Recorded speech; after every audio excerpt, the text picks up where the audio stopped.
السيدات والسادة، نبدأ معكم الجلسة العاشرة من القمة العالمية للمرأة. ستكون الجلسة تحت عنوان المرأة في مراكز التفكير والاستشارات السياسية. ترأس الجلسة دكتور بلهول أو الدكتورة دبي بلهول، مؤسس والرئيس التنفيذي لمعهد فكر الإمارات العربية المتحدة.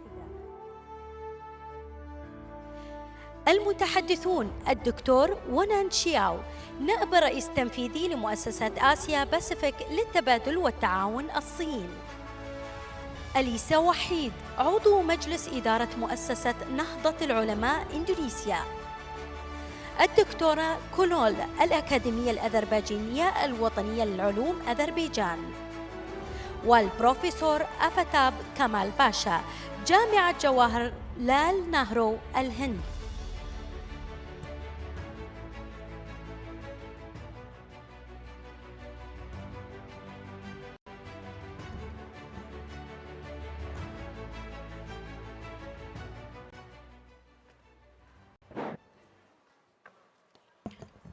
Your Excellencies, ladies and gentlemen, I'd like to welcome you all to the 10th session of our forum today.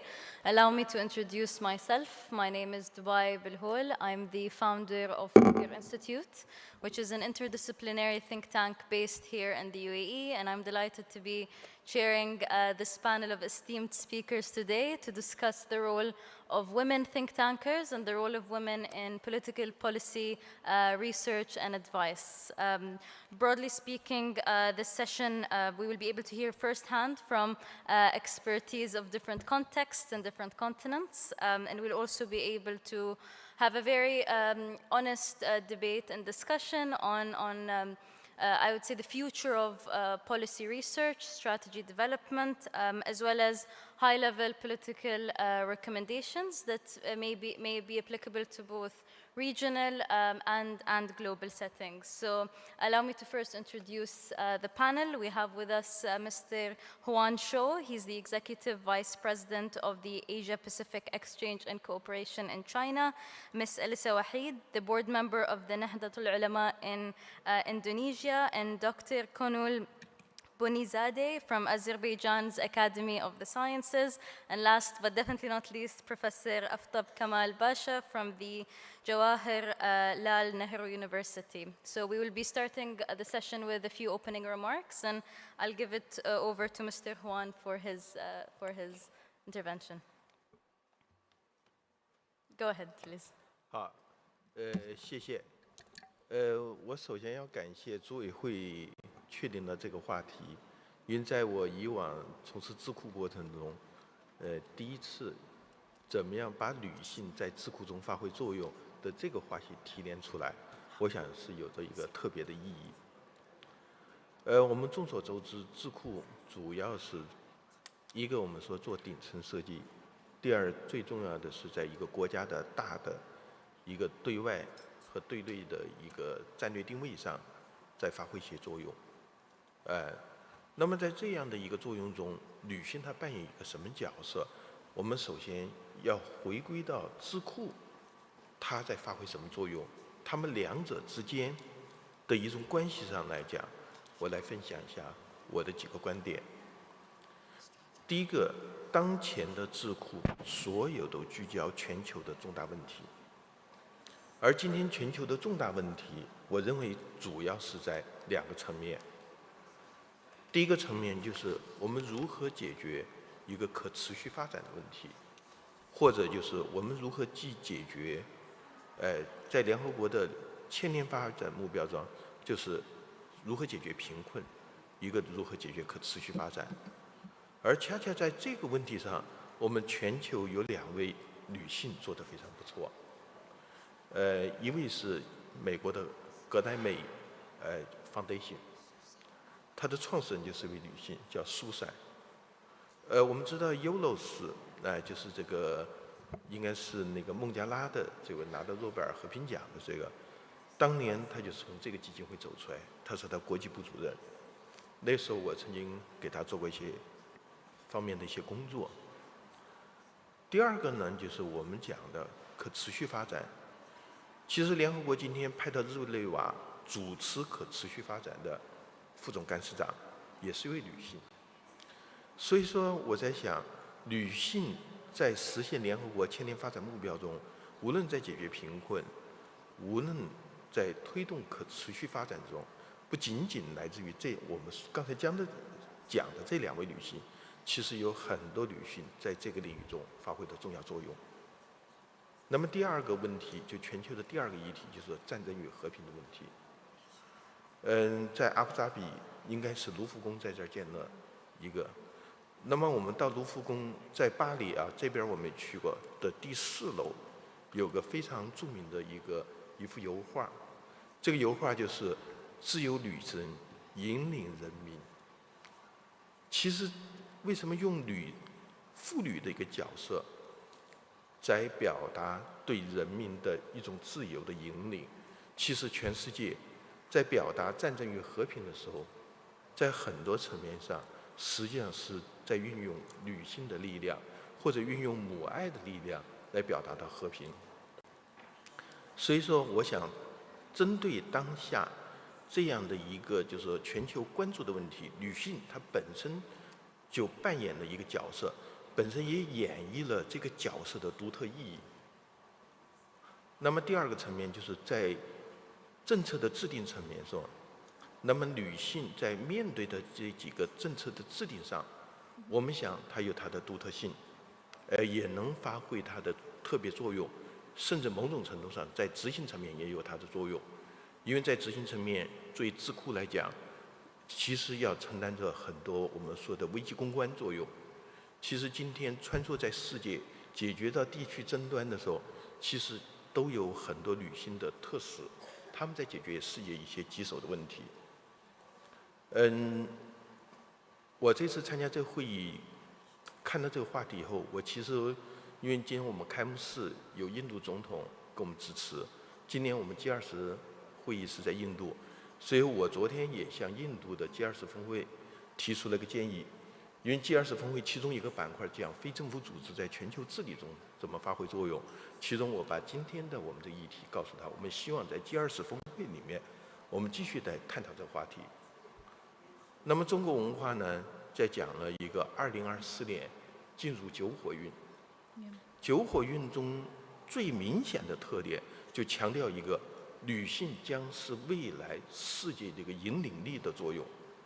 那么我们想，我们今天这个主题恰恰与东方或者是中国文化找到一个惊人的吻合，它既是个巧合，同时它也许就是一种互动。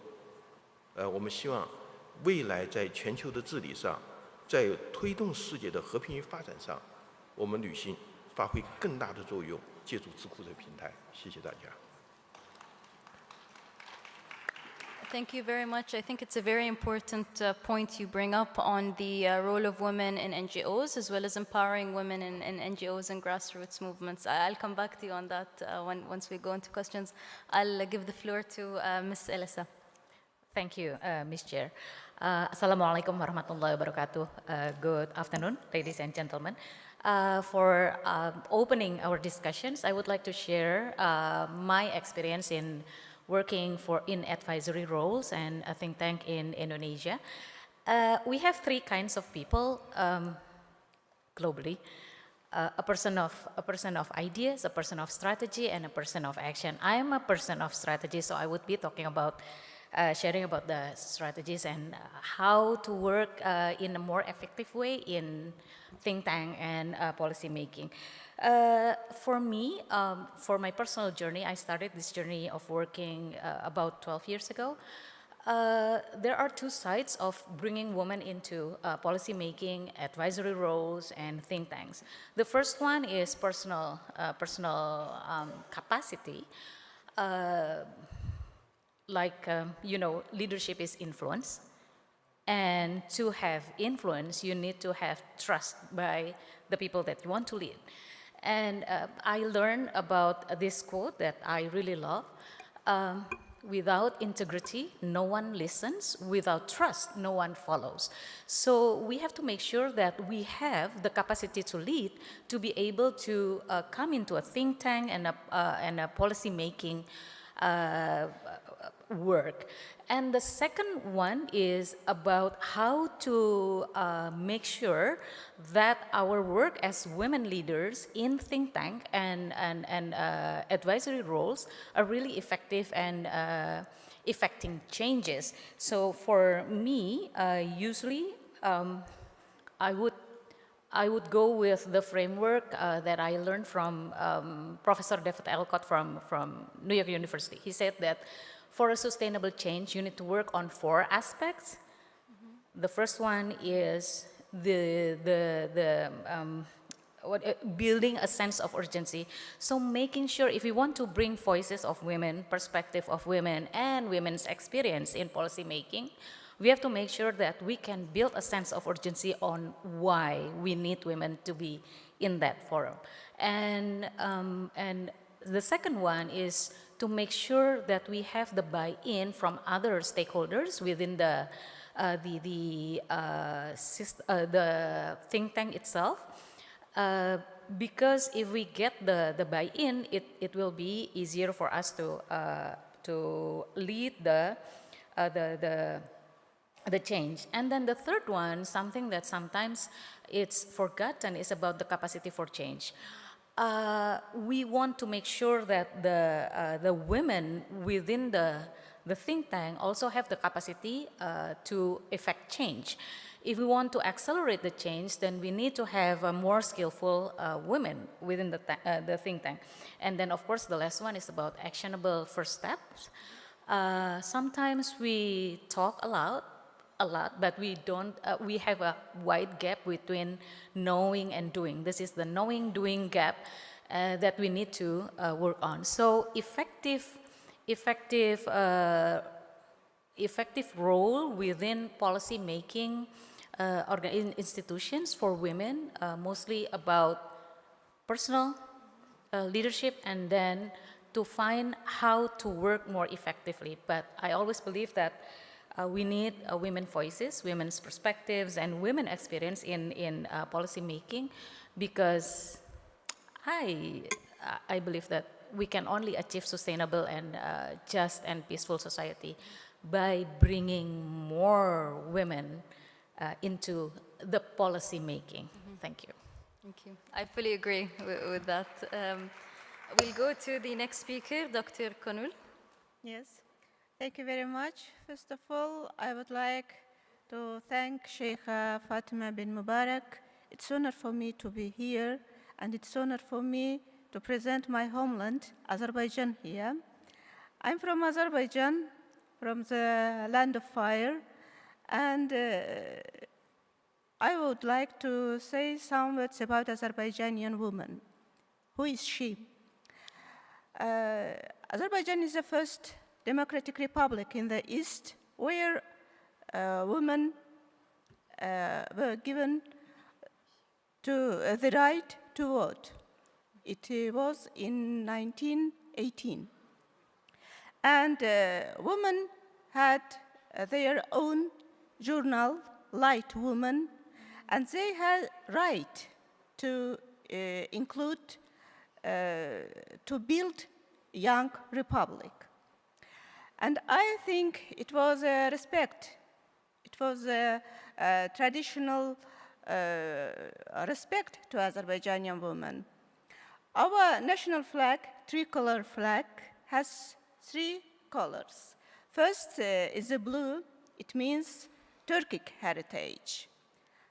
Azerbaijani woman is fighter. And if we look at history, we can see that Azerbaijani woman was always along his brother, his husband, his son, and fighter for her homeland, for peace. And it's same today. Today, Azerbaijani woman is fighter again.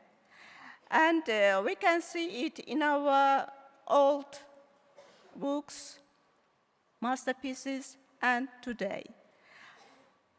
The second color in our flag is red. It means that Azerbaijani woman, Azerbaijan is progressive. And Azerbaijan woman is progressive too. Today, Azerbaijani woman is poet, leader, politician, fighter, philosopher, and she can be a soft power too. We can see it in the image of modern Azerbaijani woman in our First Lady, Mehriban Aliyeva, the founder of the president of the foundation, Haydar Aliyev. And I would like to say that from the 2004 years, this foundation has so many practice in the life of every citizen in Azerbaijan. And the third color in our flag is green. It's the color of Islam. Azerbaijani woman is Muslim, and she is a keeper of her family and her society. And she is a true servant of Allah.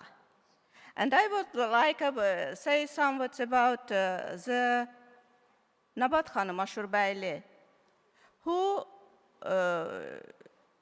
built the big mosque in Baku, Tezepir Mosque.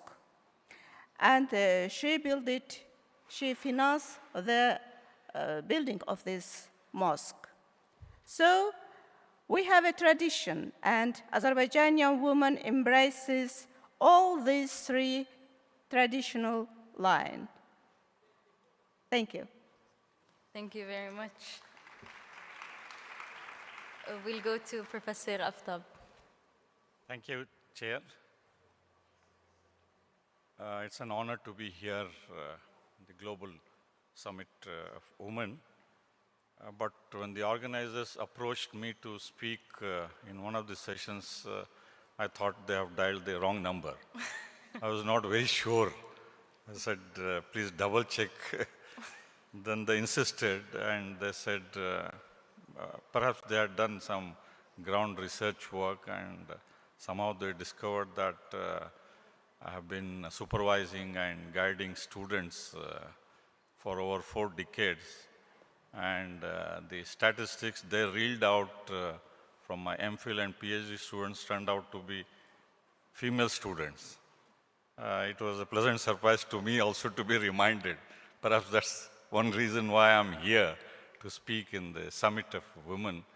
I have been associated with teaching this region, what we call West Asia and North Africa, including Iran, Turkey, and Israel, and all the Arab countries for over 50 years. And on this region, history and international relations, I've taught in American universities, in Arab universities, and of course, my home university, Jawaharlal Nehru University, and being director of the Gulf Studies program, which focuses on the 6 GCC countries plus Iran, Iraq, and Yemen. And this is the only area studies program which we have. And I have supervised work on a variety of issues. But my main focus has been the role of women in this region, starting from the pre-Islamic period, then the Fatimid, the Ayyubis, Umayyad, the Abbasid, the Mughal, Ottoman, and Safavid dynasties, how behind the rulers, the women have played an important role in shaping the polities, establishment of educational institutions from Morocco to Iran, from Turkey to Sudan, what role women have played in the field of education, in the field of universities, in the field of think tanks, or establishment of libraries, which are still existing in many of the places in this region. So many of my students have traveled to the length and breadth of this region of over 25 countries researching, getting data, and bringing out new facts and establishing new ideas which have prompted some of these old institutions to diversify and work on new areas. And one link has been how India is related to this region, historically, culturally, through several civilizations, whether it is the Nile civilization in Egypt, or the Magan civilization in Oman, or the Dilmun civilization in Bahrain, Eastern Saudi Arabia, or the Assyrian, or the Mesopotamian civilization, how India and these civilizations shared their achievements in different fields, especially religion, education, culture, and philosophy. So some of these topics, both Indian and students from this region and from Europe and other parts of the world, they have researched and brought out new areas which were hitherto unknown to many people in this region, including in India and beyond the world. So some of these things probably have attracted the attention of organizers, and that's where I'm here. Thank you. Thank you very much, Professor. I wanted to start our first general question to the panel on a few challenges facing the think tank world globally. When we think of the global think tank scene, we see a very Western-dominated view of the world, a very Western-dominated view of understanding politics, of understanding women's rights, and while those frameworks work for a Western audience, it becomes largely problematic when it is imposed on non-Western contexts. It's almost as if we cannot talk about advancing women's rights unless we do them in the way that the West thinks we should do it. So how does that, I would say, ideological challenge, how does that inform or impact your own research? We can start with Mr. Wuhan.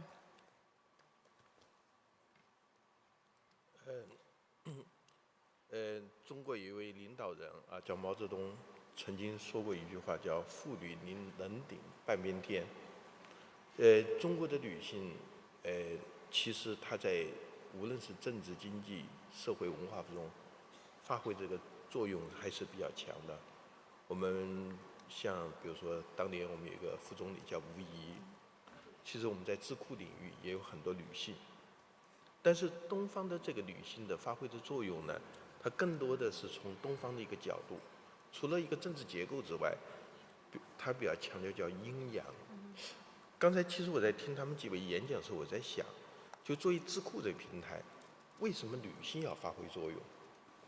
如果说从东方的文化来讲，属性来讲，智库是一个比较阳刚性属性，它要达到一个均衡，其实女性的作用就是变为尤为重要。其实中国在追求女性的社会价值和地位的时候，我们自己也是走了一个曲折的道路，大概100年。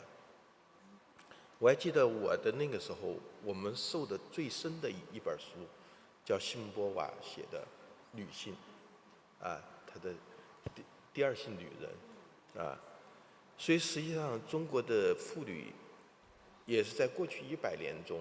是从西方的妇女女权主义，包括西方的女性的解放运动中，在寻求自身的定位。但是我们也在发现，近10年来，中国的妇女更多的从自身的文化价值中寻找自己，无论是在自己的社会定位、国家定位和未来的承担的世界责任方面，将要发生什么作用。所以我想。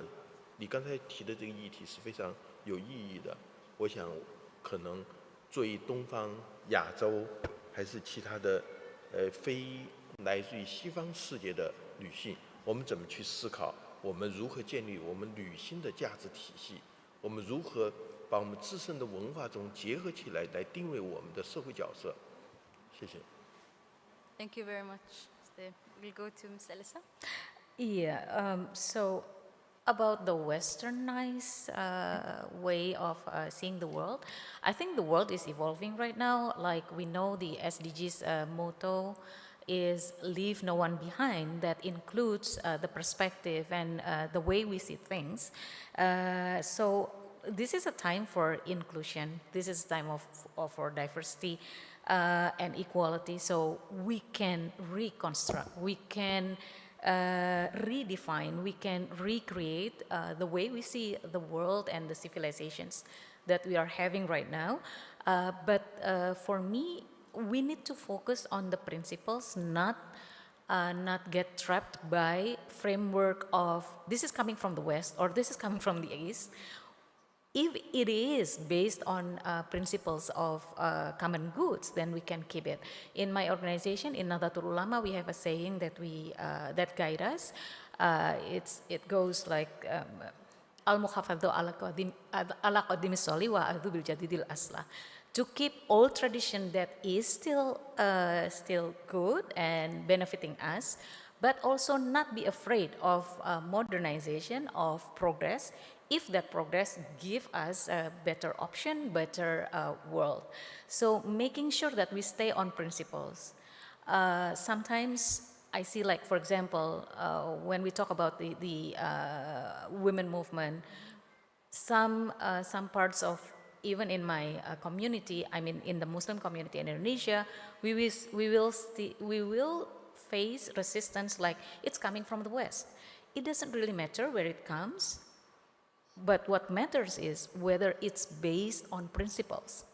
It's based on good values. If it is, then we can continue to work on that with the local wisdoms that we have from our own societies. 100%. Look at you. First of all, I would want to say that in Arabic, East and West is a shark and garb. So East is a place where the ideas born. And the garb, the West, is where they continue. And what can they do with this idea we see today? Today, humanity is in crisis, mental and moral crisis. And the Werner Heisenberg, the famous theoretical physicist Heisenberg, said that today the human being, first time in the history, is face to face with him, and there is no partner, no opponent without himself. It means, and he said that we create this nature, and today we are face to face with this nature. So everybody first need to create his nature, and woman is half of this humanity who creates this nature. And another Western historic, Richard Tarnas, he called this crisis as a masculine crisis. And he said that one of the reasons of this crisis is why women were isolated from the life of humanity.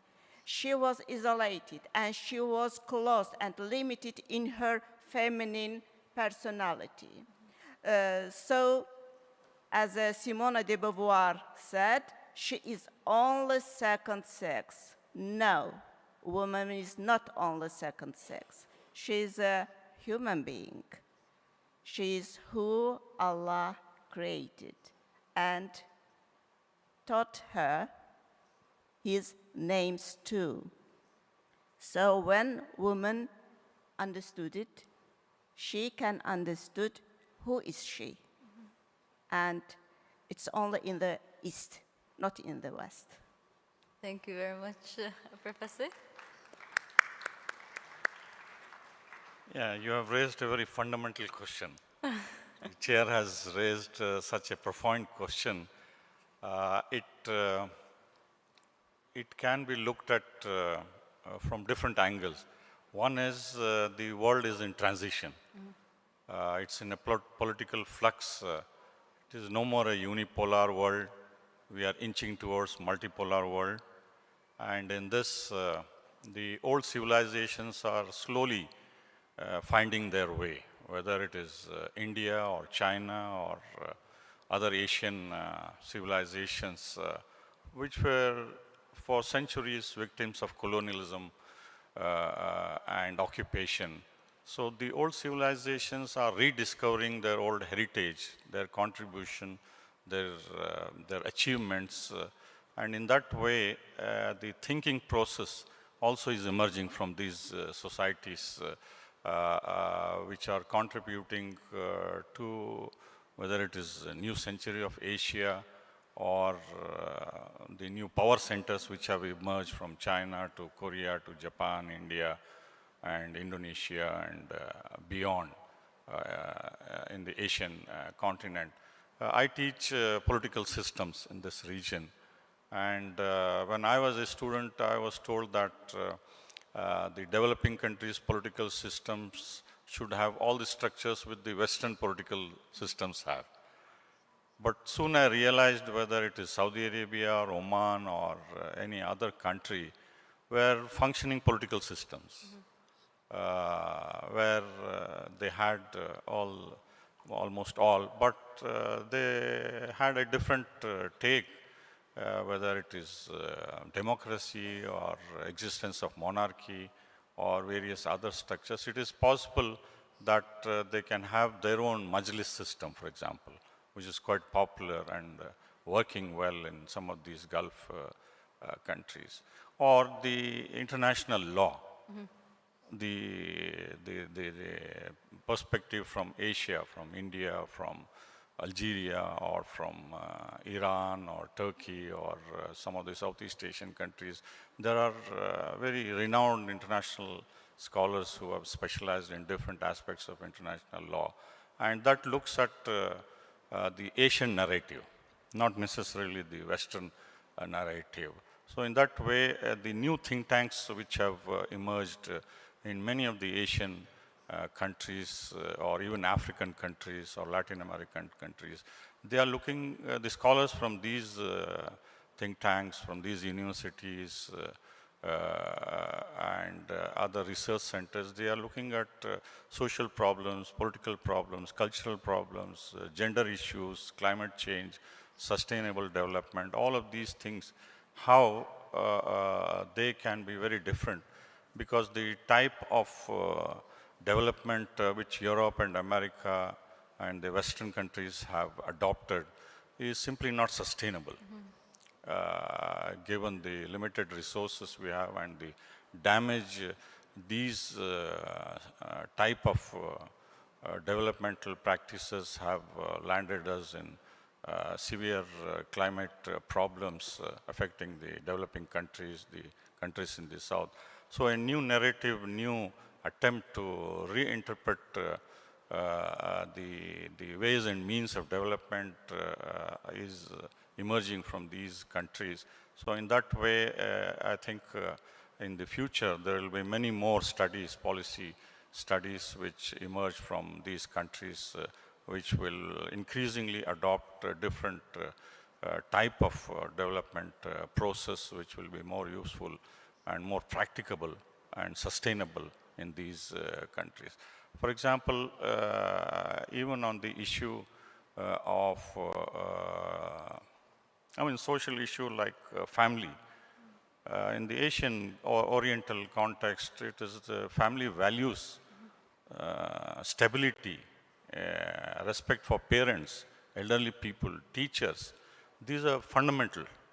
And in the Western societies, you have a different narrative, where the breakdown of the family is common.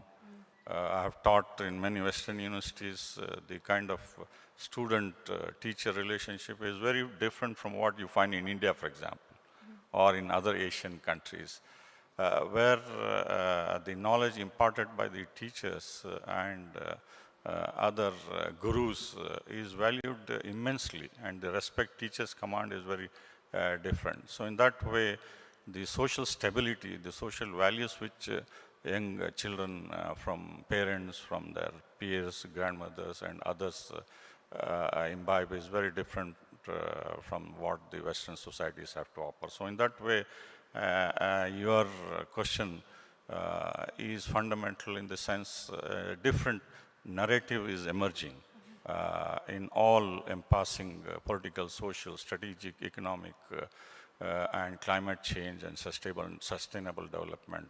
In that way, I think it is important for us to focus and encourage these young scholars, particularly women, who are at the center of all-round development, whether it is the child development or economic, cultural, or even political ideas which parents imbibe to their children. These are fundamental in that way. Thank you.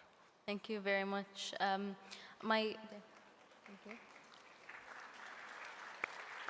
My second question is related to the debate on representation and quotas in specific. It's a very divisive issue when it comes to women's empowerment and women's rights. Advocates for quotas argue that they are necessary in order to break down institutional barriers that have stopped women from accessing fields like think tanks, policy, parliament. Debaters on the other side of the discussion argue that no, this evolution needs to be organic, it should not be forced, and that imposing quotas may further exacerbate the problem in the long run. So I want to ask you, is quotas, are they a good idea? Yes, sir. Thank you.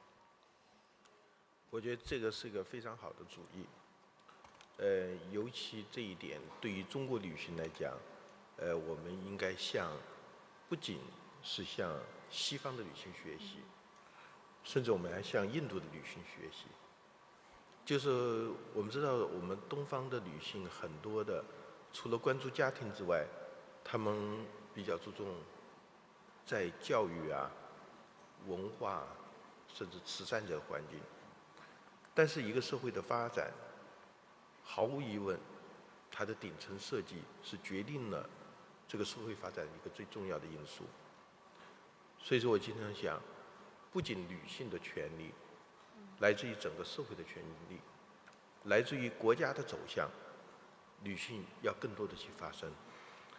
而这种发声，除了我们用传统的媒体，包括我们从其他的不同角度之外，包括女性的参政，参与到议会啊，参与到竞选之外，其实从智库的角度来提供顶层设计。这个顶层设计很大的程度，包括从立法的层面来讲，保证了女性的社会权利，所以这是非常重要的一点。我们也想借助这样的一个活动，其实也是呼吁很多女性参与到智库。通过这个智库去推动这个国家的整个的制度建设，包括它的法治建设，从而为全球的女性，包括全球的治理上，发挥一个更重要的作用。Thank you very much. It is a very difficult question. In regards to women's representation, sometimes it's easy to be trapped into the debate whether there would be quotas or not, because right now we're seeing the progress on women's capacity to lead and to influence. But my question would be on another topic. Would we consider about quotas for people with disability? If we want to get their views on everything, would we put them in a direct competition without any affirmative action? If we would say yes, then we would have to say yes also to the representation of women in situation where the status of women are not yet close to the status of the male counterpart. If it's already in the same, like just a little bit of discrepancy, then yes, we can do like a open competition on the capacities and get them to participate. And I would believe that we would have many women eligible for that positions, because the access to all the capacity buildings, opportunities are in abundance for women in that area. But in other aspects where women's status is not yet equal, then we would have to make sure, like for example, in rural areas where the community is still operating with patriarchal point of views, making decisions about, like for example, in Indonesia we have the what we call the village fund, where the villages get fund from the government to support the development. But we know in villages in Indonesia, we do not have equal opportunity for women yet. So making sure that women are represented in the local local consultation on how to disperse the fund is really important, and it should be affirmative, because if we don't do the affirmative strategy, then there would be no voice of women in that consultation. Thank you. Thank you. Yes, it's really a hard question. So I try to explain or create a view, and you can answer the question yourself. First of all, I want to say that the development of thought has two regularity. First of all, that at the decisive moments of the development of thought, the role and activity of the thinker woman are increasing. Increasing only on this case. Only on this case, humanity can go to the next stage of its development. Otherwise, humanity will go around in circles, and this will lead to depression and passivity. And when I saw so many clever women here, I think that today, or global today, is a decisive moment in the life of humanity. And another regularity in the development of humanity is that the woman is the face and background of the society and his family. No matter what woman, maybe housewife, philosopher, writer, politician, sister or wife, no matter. And the woman knows society from the inner side. And I often hear the question, why so few women philosophers? Yes, it's fact that there are so, women philosophers are in minority. But man has so many time to create his environment, his mini environment. And he has so many time to think about universal truth, about universal harmony. But woman lives in real life, and she is the part of the real environment. And she has no time to think about universal. Yes, true. But she should touch her child. Touch her child, the national values, the moral, what's the truth, what's the false, and she have to teach her child. And she is the closest and the first environment of his husband, of his child, of everybody. Everybody here, the closest environment of everybody is here is woman. That's why I said that the woman is the face and the background of society. So the woman should to improve herself. To improve herself because how she is light and she is clever, so her environment will be light and wise. Thank you. Thank you very much. Professor? Yeah, this is again an important question. We in India are very proud to have the women hold top positions, whether it is president who addressed the summit yesterday, or the earlier woman president, Mrs. Pratibha Patil, or the prime minister, the first woman prime minister in the world, Mrs. Indira Gandhi, way back in 1966.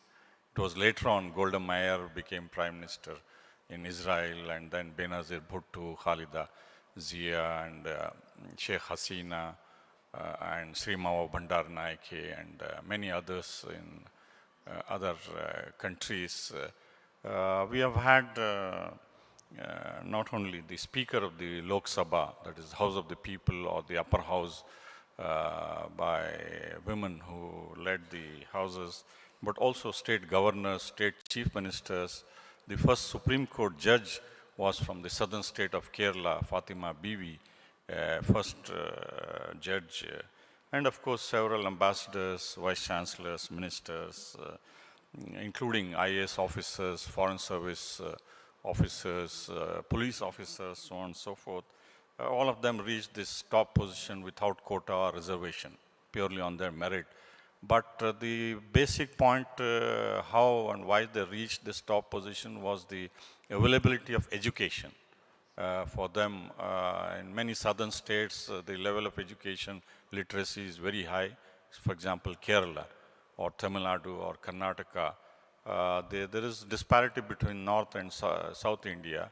The indicators in South India are far ahead in all of these. That's how we have the girls outperforming the girls, or the number of women teachers and leaders from South are doing much more better, and also because of the private institutions, Christian schools or minority institutions who have done exceedingly well.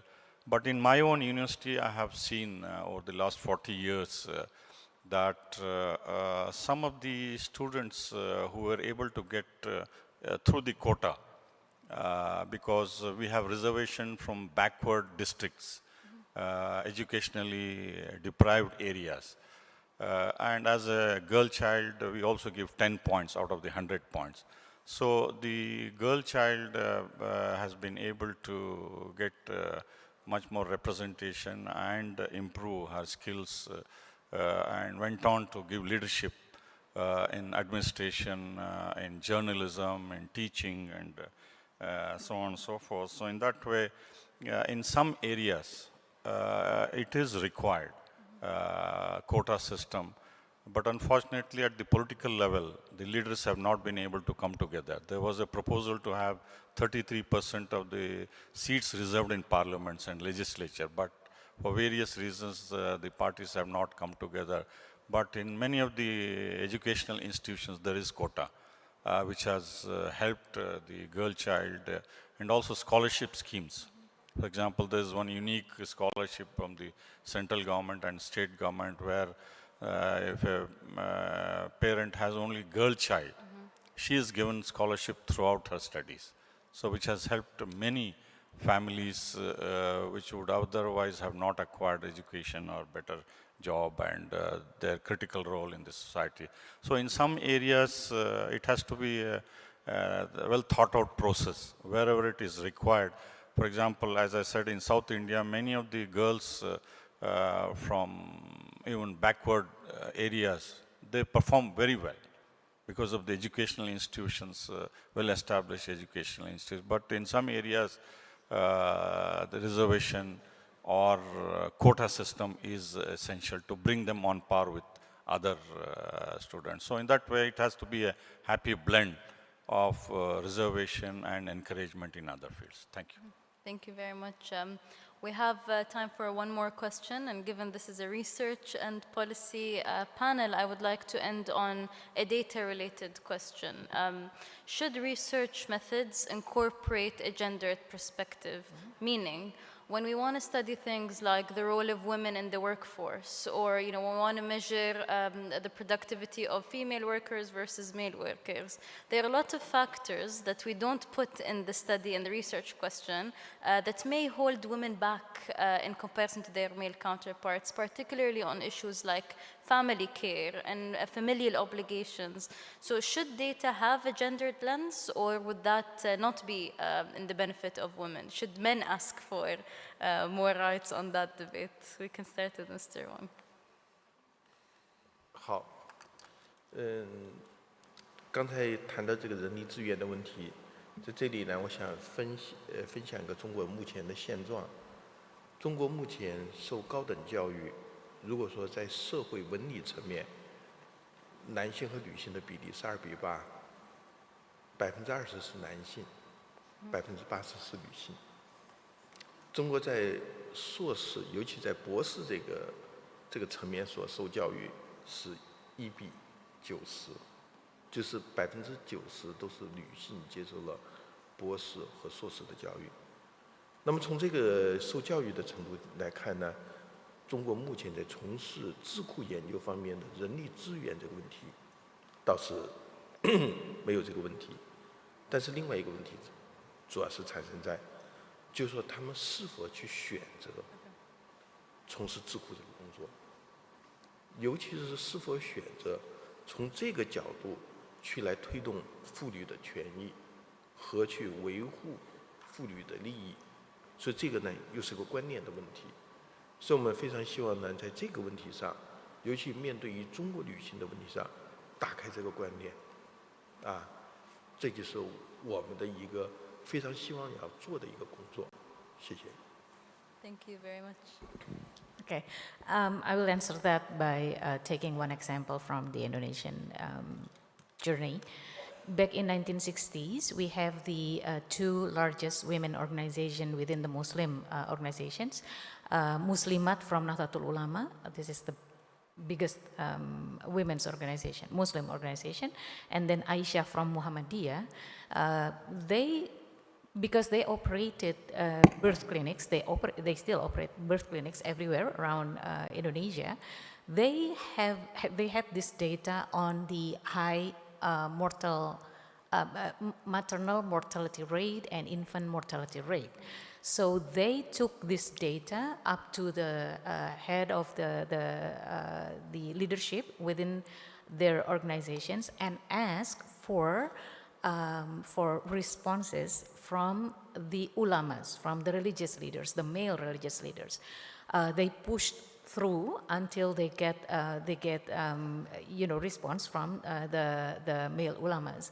Because of this initiative, when the government of Indonesia started implementing the family planning and population control issues by Rio Declaration and then Cairo, the religious leaders in Indonesia were ready to support, and now Indonesian family planning program is acknowledged as one of the best, one of the success story, and religious leaders from all over the world are still studying about this involvement, engagement.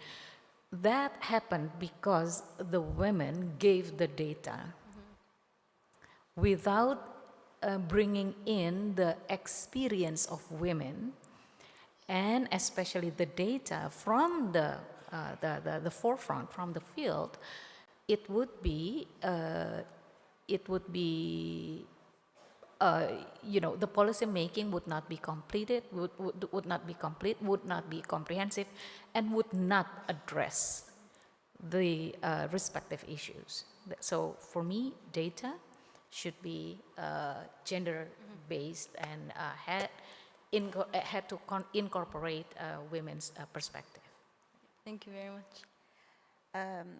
One ancient Greek scholars said that if you ask about the life of Aspasia, so you ask about half of humanity. Aspasia is the teacher of great philosopher Socrates and mother of rhetoric. So I think that if woman is half of humanity, but woman is the mother of another half of humanity. So woman, as I said, is the closest environment of everybody. So woman is very important. But when I studied the history of thought, I saw that every clever man, every philosopher and philosopher never denied the role and mind of a woman. And some of them had women teachers, as Socrates or Muhyiddin Ibn Arabi or Gottfried Leibniz. They had women teachers. And they discussed their ideas with women thinkers, women. And when I investigate the history of thought, I see that when another half of humanity, women, are limited, so it means that the half of the truth is unfinished and unrealized, dark. And it means that the truth is not completed. And I think that when I saw the image of woman in the history of philosophy, the statue of Venus of Milo, do you know, is a famous statue in the Louvre in France. The symbol of beauty, symbol of tenderness, woman, but without arms. And nobody can imagine her arms. And I think when a woman cannot think, cannot complete the other half of humanity, she is a Venus of Milo. So she needs helps herself. And when she helps herself, it means that she helps all humanity. Thank you. Thank you very much. Professor. Some societies are patriarchal. The male-dominated society, there are issues. So I would underline the significance of data. Data. Without statistics, it is very difficult to get funds. Unless you have data, concrete data, to convince the male decision maker, it is talking in the abstract. We need to have concrete data. So in that way, the facts and statistics are vital in order to gain or earmark funds for the development of women and female child in any sector for that matter. Of course, you have women teachers, doctors, nurses, so on and so forth, in many critical decision-making areas. Even in a country like India, many of the top posts are simply not given because of gender issues, gender discrimination. So in that way, if we have statistics, if we have data, facts, it will be easier to convince the other section of how important the role of women also is in a society if it is to be egalitarian. I mean, the equality which one talks about without statistics, it will be meaningless. So I would underline that your point for policy making, data is fundamental. Thank you. Thank you. I just want to follow up on that, Professor. Do you think there's a difference in significance between qualitative and quantitative data when it comes to research related to women? Yes, indeed. You see, once you have the quantity, you can see the quality in which it is lacking. Like I said, the top corporate jobs in India, very few women decision makers are found. Handful of them. Yeah. So in that way, the top jobs in corporate or even in the, I go for the federal interview board, which selects top police officers, administrative officers, and foreign service officers. There also there is a problem. So data in terms of how much is the percentage of women gives us a clue as to in which direction our societies are moving in future. So in that way, data is very critical. That's very well noted. I would like to thank our esteemed panelists today for this engaging discussion, and as well as the audience for their kind attention. Thank you very much. Thank you very much. نشكر كل من رئيسة الجلسة دبي بالهول، مؤسس ورئيس التنفيذي لمعهد فكر الإمارات العربية المتحدة. ونشكر المتحدثين الدكتورة ونان تشياو، نائب الرئيس التنفيذي لمؤسسة آسيا باسيفيك للتبادل والتعاون الصين. أليسا وحيد، عضو مجلس إدارة مؤسسة نهضة العلماء بإندونيسيا. الدكتورة كونول، الأكاديمية الأذربيجانية الوطنية للعلوم أذربيجان. وكذلك نشكر البروفيسور أفتاب كمال باشا، جامعة جواهر لال نهرو الهند.